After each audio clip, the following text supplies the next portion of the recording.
Thank you.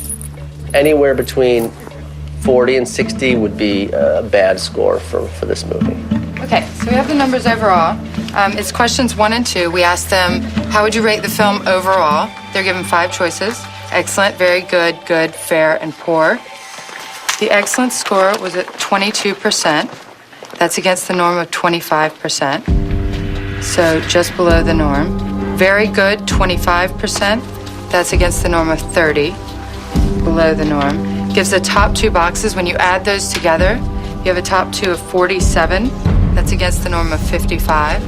Pretty much, they said that the numbers weren't so good. So again, below the norm. People thought it stunk, I guess. And, you know, I felt like I was in season 2 of Project Greenlight, you know, when everybody was laughing, ah, ha, ha, in the theater. The numbers come back and everybody's like, oh. So surprised, didn't it feel like it played better than that? There's always, don't forget the knee-jerk reaction that you get with humor. Laughter is audible. So when they get the cards, they don't remember that they were laughing and having a good time? It doesn't mean that they thought the overall film worked well for them. It just means it's those sequences made them laugh. All right, 11 o'clock, we'll go to the office, and they'll give us a report. You guys can digest it overnight, and then we'll talk about it. I know John's going to wake up tonight having this nightmare of seeing his movie on the shelf next to Battle of Shaker Heights. And it's different. It really played, John. I've rarely been in a screening room like that, where they were into it, they loved it. This movie is what it is, and it's really good. So I just hope that we don't start messing with this too much now based on the numbers.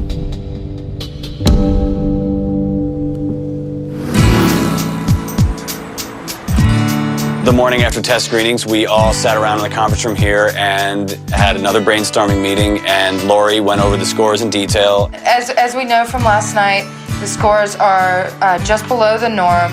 I was surprised by the numbers, because the movie played better than it's tested. And this is really where I want to focus the discussion. A very high 58% felt that there were parts unexplained or too unbelievable. And specific areas really seem to center around the monsters. The monsters' background, again, just wanting more information about them overall, where they come from, what is their background, and then their just general appearance. In the process of developing the script for Feast, we eliminated all origin of the monsters. The other issue with the movie is basically the monsters are wearing the skins of prey they've killed. Well, this is confusing to the audience. They are not sure what our monsters look like. Confusion, believability, really the major hesitation, what's holding them back overall in rating the film higher. The people that didn't understand the origin of our beasts, our monsters, did not score the movie very well. The people that didn't care about it really liked the film. Somebody has to tell me what the answer to the question is, what the they're doing there. Bob's called me twice this morning to pitch the aliens, and now he's talked to Harvey about the aliens, and Harvey likes the aliens. Bob came in with a suggestion to sort of make the monsters aliens. They came, landed, looked for something to eat, found this bar full of people, got filled up and left. In order to fight that idea with Bob, you got to come up with the other idea of why they're there and what they're doing. I'm not so hot on the alien thing. You know, I don't know, it just doesn't seem to fit. You guys have actually, and you did it to yourself. They care enough about the movie, and they like the movie enough, and they want to know what's going on. They want you to answer the question. The bottom line is we have not lost any confidence in the movie based on last night. We're even more confident than we were going into it. So in that sense, congratulations to you guys. All of you made a film that we all really like and we can get behind. And I think, Bob wants to put up more money to, do more shooting if you want, or better sound design. He also talked about releasing the movie wide, on over 1,000 screens, which is great. And he also talked about a release date. So as far as I'm concerned, job well done.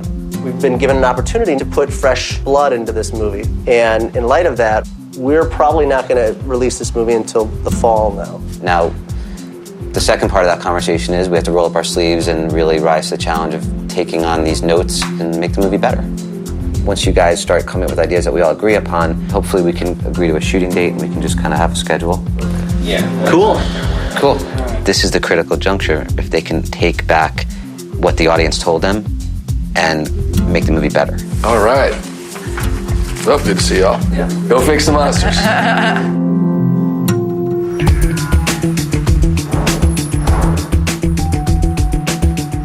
Today we went back to the kitchen table and sat down and poured over several ideas about how to improve the film at this point, how to make it a little better. Two biggest things: explain the mythology, abilities, origins of creatures, raise the stakes. A lot of people were unsure where the monsters came from. They wanted to know a little bit more about their background, and so we're still kind of going over all that. Since 1988, the United States has shipped over 70 tons of waste into outer space. Last night, something came back. There's a lot of different speculation as to what these things are, and our job now is to pick one that works, one that's not stupid, and one that's kind of interesting, and lace it into the beginning of this movie. You know, here comes the coyote doing its normal thing, and it's coming up towards something, and it stops. Yeah, the dead cow in the middle of the field, and the coyote goes up to it. Or the other idea is you go with the Native American legend, and there's like these skinwalkers and this tribe that had retreated back into the caves. You have the shot of the beast family getting ready for battle.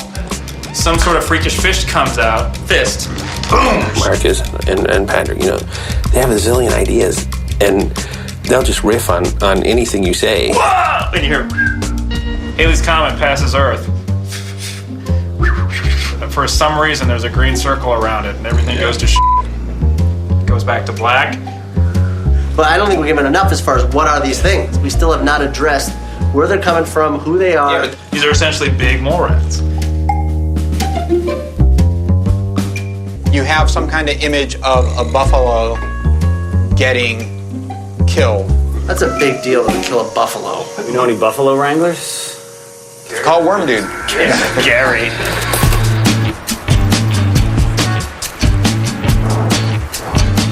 Right now, the writers are out there burning down trees. They're delivering new pages on the hour.